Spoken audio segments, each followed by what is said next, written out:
sa mga OFW na naghahanap po ng pwedeng utangan, eto na ata yung sagot sa katanungan nyo guys. Kasi meron naman tayong susubukang utangan dahil ito po ay sinuggest ng isang viewer natin na itry nga daw po natin to kasi 5% lang ang interest. Tapos kapag malapit na daw po ang due date natin, sa email lang daw po sila nagpapaalala. Kaya kung ayaw mo dyang ma-stress sa mga text ng mga agent na nanghaharas, pwede nating i-consider utangan itong pag-uusapan natin na loan application. Nga pala, hindi lang po ito pang OFW ha. Kahit po ikaw ay unemployed or employed dito sa Pilipinas, pwede rin po ito sa inyo. Pero syempre, need muna nating i-check ang kanyang loan terms bago tayo mag-proceed ng ating loan application. Kaya dito sa video natin, itatry natin siya kung okay ba talaga siyang utangan. And ito nga guys, for today's spotlight, si Direct Loan ang aking susubukan. Ito po ay available sa Google Play Store. Dalawa po ang application nito ha. Yung isa po is for OFW at yung isang loan application niya po is Loan for Staff. Kaya kung ikaw po ay nandito lang po sa Pilipinas, employed or unemployed, yun po yung itatry mo. Yung itatry ko ngayon. Pero bago ang lahat guys, if ever na hindi ka pa po nakasubscribe sa aking YouTube channel at gusto mo na mga ganitong video para maging updated ka rin, just click the subscribe button, turn on the notification bell, and be updated sa aking mga latest upload. So every week ha, kumukuha po ako ng 5 nagko-comment sa mga video ko. Kaya ano bang iniintay mo dyan? I-like mo na to, mag-iwan po ng comment at i-share mo na rin. So as you can see here guys, ito nga yung sabi ng isang nag-suggest nito sa akin. Direct loan apps, 5% lang po sila tapos email lang sila nagpapaalala. First loan ko is 5,000 pesos, 250 ang registration fee, pero yun po ay ibabawas. Hindi mo po yung babayaran. At 5,000 tapos 5,300 balik after 1 month. O, diba? Okay ba? So, for me, itatry ko talaga to. Kasi kung 5,000 tapos 5,300 lang yung balik within 1 month, maganda at promising na loan application na yun. Kaya itry natin. Ito nga guys, no, as you can see here, dalawang loan application po kay Direct Loan. Yung isa is Direct Loan TW for OFW in TW. Hindi ko alam kung ano yung TW Taiwan. Charot. Ayan, iDirect Finance Company Incorporated nga siya. Itong isa is 3.6 stars at 166 reviews. Yung isa po ay Direct Loan PH, Loan for Stop, so pang Pilipinas. So 3.5 stars and 65 reviews na po siya as of now. So ito nga po yung ating pag-uusapan dito. So sa Direct Loan ay 0%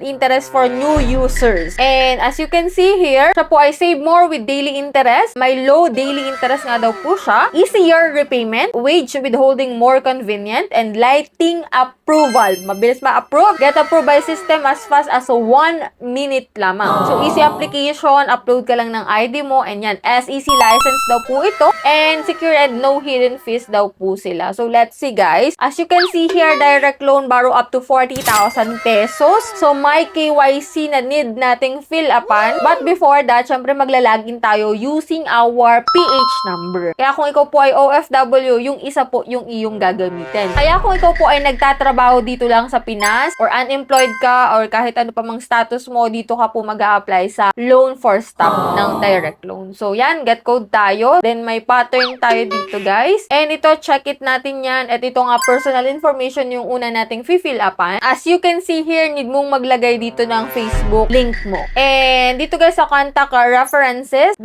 contact number lang. At ito, guys, nga pala, need mo dito ng 3 months payslip. Pero isa lang po yung pinasa ko dito, guys. Kasi ilalagay mo dito kung magkano yung naging salary mo in past 3 months. So, dito guys, hindi ko maintindihan dito sa work information ha. Kasi yun yung mga nakalagay dito. Seymour Luzon Integrated Services. Hindi ko alam kung company to, loan. So, ang nilagay ko dito guys, yung may KM6 regular. Hindi ko alam kung correct yung pinindot ko dito. Kasi wala naman akong ibang mapipindot dito, no? Kasi nakalagay dito company name. So, nilagay ko na lang regular siguro. Kasi regular naman ako sa work ko. And then yan, finilapan ko na po yan. So, yan sa ID. Ito naman po yung available dito. SSS, UMID, passport, driver license, national ID card. May others naman na option. Pwede rin siguro ang voters or teen. And then after nun, guys, may signature nga po dito. And yan, natapos na natin yung ating KYC. And after nun, may consent form sila dito. Pwede mo po itong basahin. Yan, may pirma nga natin. Agree and continue tayo. And credit review in progress. We will give the result within 2 working days. So, 2 araw daw po ang pag-aantay para malaman natin yung result. So, dito guys, chinek kong muli yung application. Baka kasi hindi lang siya abutin ng 2 days. Baka may result na rin talaga. As you can see, still reviewing pa po yung application. Pero yun nga, at least nakita natin kung anong mga kailangan dito, kung anong requirements. Need po ng payslip, at least 3 months. And so far, wala namang naging problema. Yun nga lang talaga, payslip ang need natin. Kaya kung ikaw po ay OFW, for sure, marami din pong hahanapin sa inyo. Kaya i-ready nyo na rin po yung inyong mga documents kung gusto nyo makapag-loan dito. Pero, eto nga, may buhay ng patunay naman tayo na nakapag-loan nga daw siya ng 5,000 pesos. May 250 na registration fee. Pero, yun po ay babawasin naman daw po sa 5,000. So, 5,300 nga daw po yung balik after 1 month. Ayun nga po yung testify nung isang nag-suggest natin na subukan nga natin itong si Direct Loan. So, before kasi, ang thinking ko dito, hindi siya legit na loan application. Pero,